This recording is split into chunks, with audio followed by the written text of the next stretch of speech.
नमस्कार दोस्तों, lead India law associates यानी लीला के इस वीडियो में आपका बहुत बहुत स्वागत है। दोस्तों, इस वीडियो में मैं आपको बताऊंगा कि यदि आपके ऊपर कोई फर्जी मुकदमा हो गया है, मैं दो किसी भी तरीके का एफआईआर जो कि फर्जी हो गया है, तो आप उसको कैसे रद्द करवाएं, आपके पास कौन सा अधिकार है। सीआरपीसी में प्रोविजन है 482 का।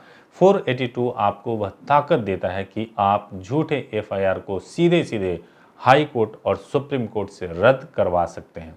लेकिन इसकी कुछ शर्तें हैं, आपको इन शर्तों के बारे में भी जान लेना चाहिए।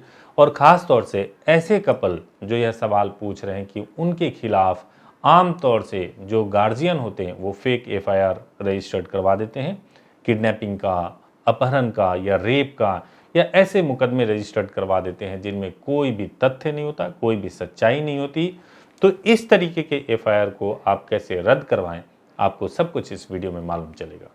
दोस्तों देखिए, सबसे पहली बात तो यह है कि सुप्रीम कोर्ट और हाई कोर्ट के पास में सीआरपीसी 482 एक बहुत ही स्पेशल पावर प्रोवाइड करता है, जिसमें कि अगर किसी भी थाने में अगर किसी भी प्रकार का एफआईआर रजिस्टर्ड हो गया है और ऐसा प्रतीत हो रहा है कि वह एफआईआर पूरी तरह से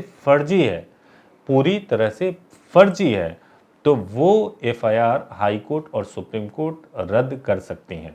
लेकिन आप एक बात और समझ लीजिए कि एफआईआर का मतलब होता है फर्स्ट इंफॉर्मेशन रिपोर्ट, यानी कि एफआईआर रजिस्टर्ड हुआ है तो जांच होगी।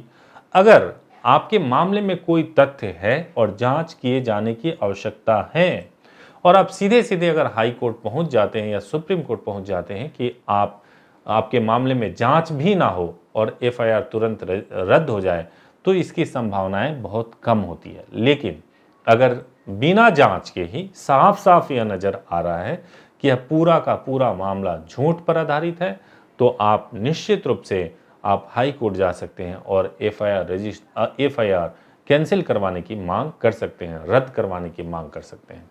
जैसे मान लीजिए कि एक कपल, एक लड़का और लड़की जो दोनों ही बालिग हैं, वो घर से भाग जाते हैं और भाग करके शादी कर लेते हैं। उनके पीछे में उनके माँ बाप पुलिस थाने जाते हैं और वो लड़के के ऊपर आरोप लगाते हैं कि लड़के ने उनकी बेटी का अपहरण कर लिया है।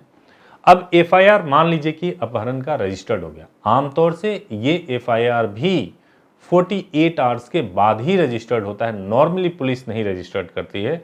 लेकिन मान लीजिए किसी कारणवश, पैसे के दबाव में, किसी लालच की वजह से अगर पुलिस ने एफआईआर रजिस्टर्ड कर भी लिया है 48 आवर्स के बाद या उससे पहले, तो फिर आप ये पूरा मामला क्या था कि आरोप लड़के पे ये लगा कि उसने लड़की को भगाने का काम किया, वो लड़की को भगा करके ले गया है। फिर शादी के बाद से जब आप खुद पुलिस थाने में जाएंगे लड़की के साथ, जो कि अब आपकी वाइफ हो चुकी है, आप उसके साथ खुद एसपी ऑफिस जाएं, खुद थाने में जा रहे हैं, तो साफ साफ दिखेगा भाई, जिस पे आपने अपहरण का आरोप लगाया था, जिसको अपहरण किया गया था, वो दोनों साथ में, दोनों पति पत्नी हैं। तो पूरा एफआईआर ही वहां पे झूठा हो जाता है। तो उस स्थिति में दो तरीके हैं उसको रद्द कराने के। पहला तरीका यह है कि पुलिस खुद ही क्लोजर रिपोर्ट फाइल करेगी कोर्ट के अंदर, जो कंसर्न मजिस्ट्रेट है वहां पे फाइल करेगी और उनको ही बोल देगी कि इस एफआईआर में, इस जांच में हमने पाया कि लड़के ने लड़की का अपहरण नहीं किया था, ये प्रेम प्रसंग का मामला था, दोनों ने शादी कर लिया। लेकिन अगर आप चाहते हैं कि और जल्दी हो, तो आपको हाई कोर्ट में जाना होगा और हाई कोर्ट में जाकर के आपको एफआईआर रद्द कराने की मांग करनी होगी। वहां पति पत्नी दोनों जा सकते हैं और वहां पर बोल सकते हैं कि हम दोनों शादी की वजह से घर से बाहर गए थे और हमारे माँ बाप ने हमारे पीछे ये एफआईआर रजिस्टर्ड कराया है, जिसको हमें कैंसिल कराना है। आपके जो वकील साहब होंगे वो सही तरीके से आर्गूमेंट करेंगे तो निश्चित रूप से आपका एफआईआर कैंसिल हो जाएगा। बहुत बहुत धन्यवाद।